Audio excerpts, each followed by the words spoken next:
80 साल 90 साल पहले बाबा साहब भीमराव अम्बेडकर ने कहा था, सब सह लेना, गर्दन कट जाए तुम्हारी, कोई हर्ज नहीं है, लेकिन इस मुल्क को, इस देश को हिंदू राष्ट्र कभी मत बने। 80 साल 90 साल पहले। अभी हाल में 4-5 साल 6 साल पहले आपके हमारे बीच में आसाम में इन बेईमानों ने एनआरसी लगाया था।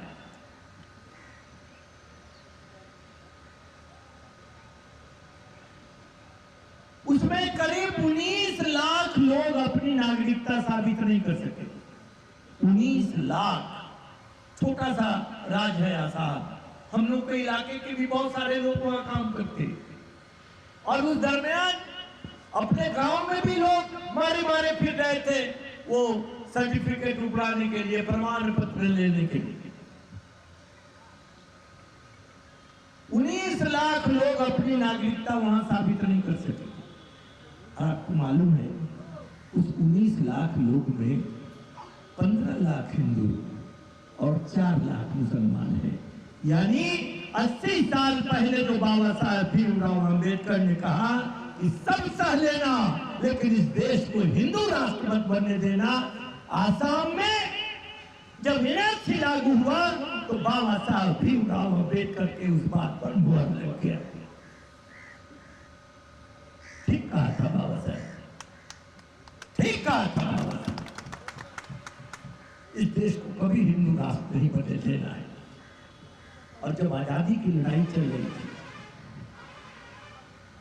याद कीजिए, बाबा साहब भीमराव अम्बेडकर ने मनु स्मृति को आग लगा दिया था, फाड़ के उसको नस्तेनाबूद कर दिया था। इसलिए हम उनको इस अम्बेडकर परिचर्चा में याद कर रहे हैं। आवश्यकता उसी की है। मैंने पहले ही कहा, वक्त इस पर बहुत चाहिए, समय मेरे पास है नहीं, इसलिए हम शॉर्ट में ही बोल रहे हैं।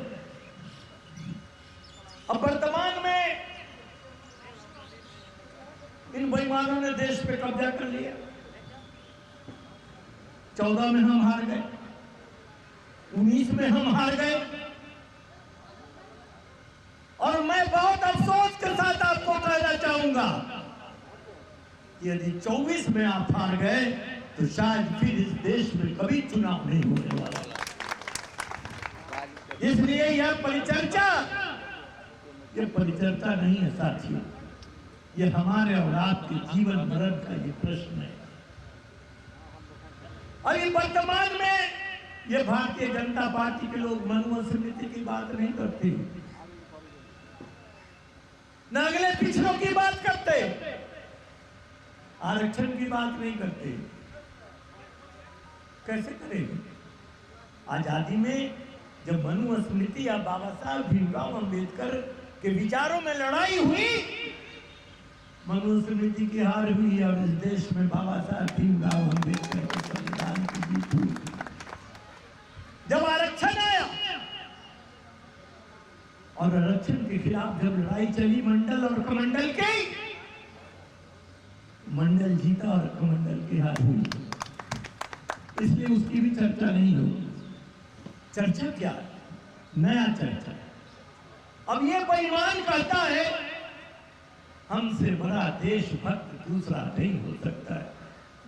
अगर इस देश को कोई बचा सकता है तो भारतीय जनता पार्टी के लोग, जैसे ही आप निकलिए, गमछा बांधे हुआ है, पीला पगड़ी, पीला कपड़ा, जय भारत माता की, भारत माता की। हमारा भारत माता की जय नहीं करते। ऐसा नहीं है कि हमारे आपके दिल में अपने देश के लिए इज्जत नहीं, उसका कारण समझिए। आजादी की लड़ाई में एक आरएसएस का लोग आजादी की लड़ाई नहीं लड़ा। अगर एक कोई साबित कर दे तो मैं गुलामी लिखने को तैयार हूं। एक भी नहीं है जो आजादी की लड़ाई लड़ा। और हमारे और आपके बाप दादा जिन्होंने फांसी के फंदों को चूमा, हम चुप हैं। और ये बेईमान जो अंग्रेजों का जूता साफ कर ये भारत माता की जय चिल्ला रहा है। इसी से सचेत रहने की आवश्यकता है। जब ये इसका राज हुआ तो एक सर्जिकल स्ट्राइक हुआ पाकिस्तान में, 200-250 लोगों को घुस के मारा इसने। प्रचार हुआ 56 इंच का सीना वाला जब तक है इस मुल्क का कोई बाल भागा नहीं कर सकता। अरे बेईमान, आपसे थोड़ा मैं पूछता हूं कि अपना आप इतिहास क्यों नहीं याद रखते? इसी मुल्क में हिंदुस्तान और पाकिस्तान की लड़ाई हुई। इंदिरा गांधी इस देश की प्रधानमंत्री हुआ करती थी। उस लड़ाई में इंदिरा गांधी ने पाकिस्तान के 90,000 फौज को सरेंडर करा दिया था। और इतना ही नहीं, तुम किस सर्जिकल स्ट्राइक की बात करते हो? इंदिरा गांधी ने जो सर्जिकल स्ट्राइक किया तो पाकिस्तान 2 मुल्कों में बंट गया, एक पाकिस्तान और दूसरा बांग्लादेश। इससे बड़ा भी कोई स्ट्राइक हो सकता है क्या? नहीं हो सकता। लेकिन ये प्रचार करता है। पुलवामा की घटना घटी। क्या था पुलवामा की घटना? पुलवामा की घटना थी कि आपके 45 सैनिक के जवान आप ही के देश में आतंकवादियों ने उसको कत्ल कर दिया।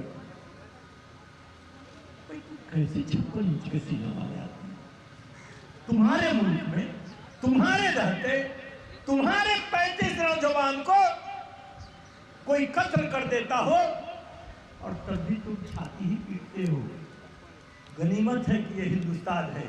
अगर ये घटना किसी दूसरे मुल्क में घटा होता तो ऐसे प्रधानमंत्री को चौराहे पे खड़ा करके और पत्थर मार मार के लोग दुनिया से विदा कर दिए होते। ये दुर्भाग्य है हमारे देश का। ऐसा आदमी भी अपने को बड़ा देशभक्त करता है। इनका दूसरा औजार है, ये नहीं रहेंगे तो धर्म खत्म हो जाएगा। जय श्री राम। और ये सबसे खतरनाक नारा है। यहां जितने लोग बैठे, कोई बोल रहे थे साथ कि हम लोग को बरगला रहा है, बरगला नहीं रहा। ये सबसे बड़ा खतरा है।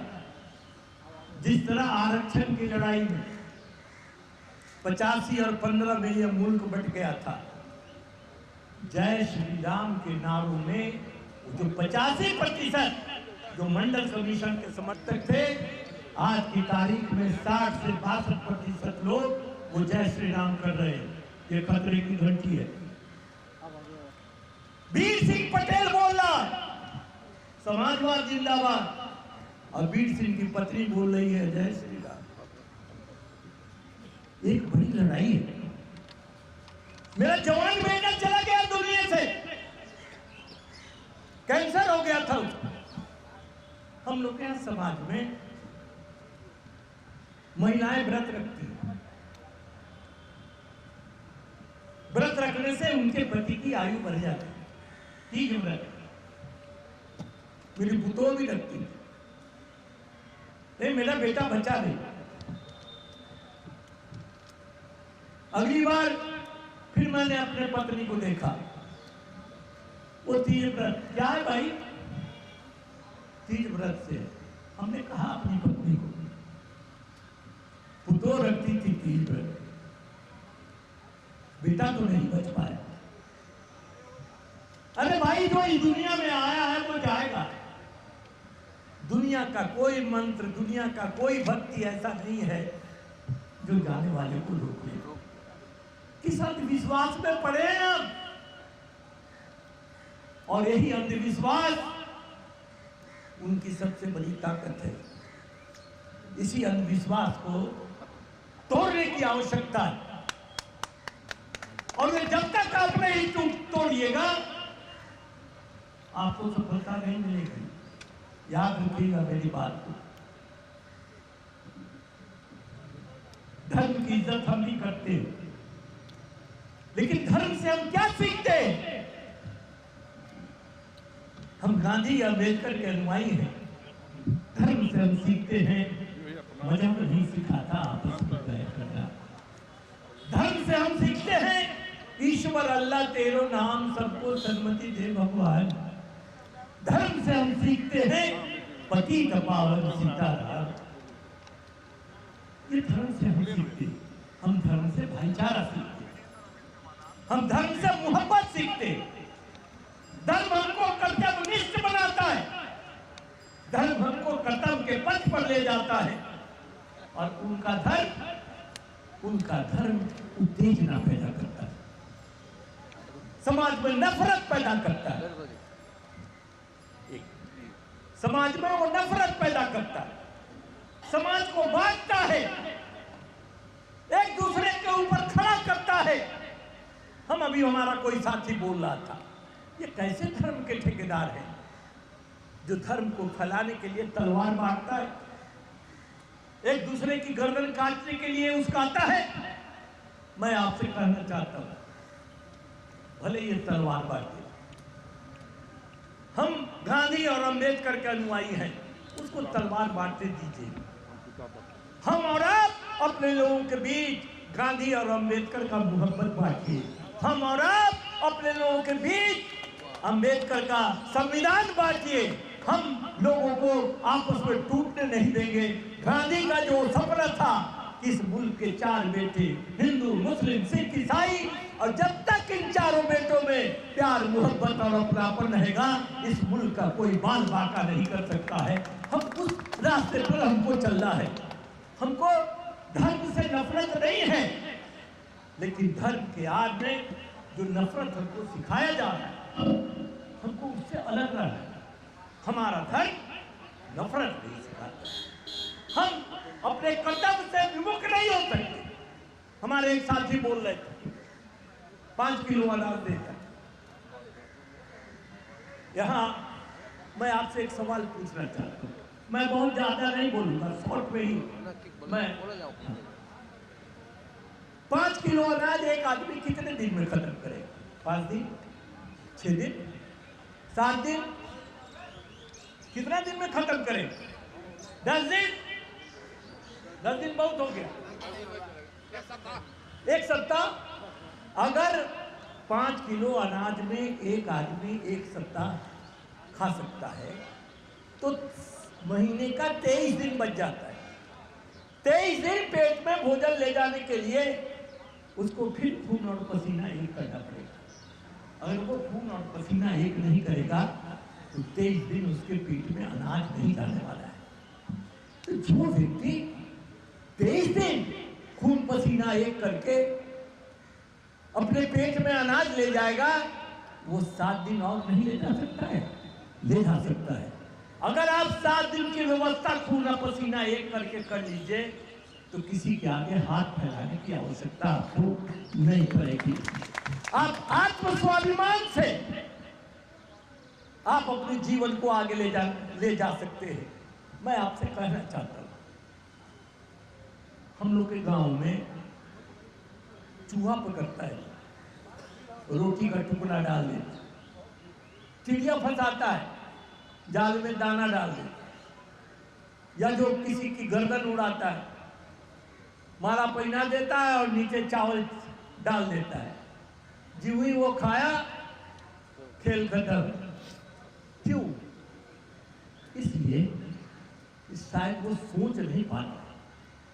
अगर चूहा सोचता सारा मुफ्त का अनाज दे क्यों रहा है, अगर वो चिड़िया सोचती कि ये मुफ्त का चावल क्यों दे रहा है, पशु सोचता कि ये चावल खिलाने के पीछे रहस्य क्या है, तो शायद उसकी गर्दन नहीं करती।